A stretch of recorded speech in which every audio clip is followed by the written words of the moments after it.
Hi friends, இன்றைக்கி எங்கள் வீட்டில் வந்து பட்டர் பயிர் குருமாவுக்கு எண்ணெய், கடுகு, சோம்பு, சின்ன வெங்காயம் ஒரு கை, பச்சை மிளகா நல்லா பொன்னிறமாக வதக்கிக்கிட்டு பட்டரையும் உள்ளே போட்டுக்கிட்டு மசால் வந்து மஞ்சள் பொடி, குழம்பு பொடி, நம்ம வீட்டுக்கு யூஸ் பண்ணுற குழம்பு பொடி, உப்பு, நம்மளுக்கு தேவையான அளவு தண்ணி ஊற்றி நல்லா கொதிக்க விட்டுறணும்.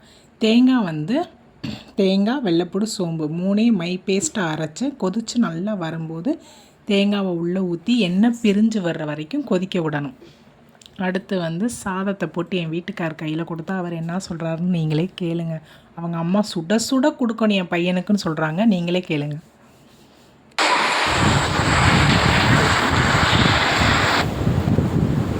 சூடாக போட்டு வந்து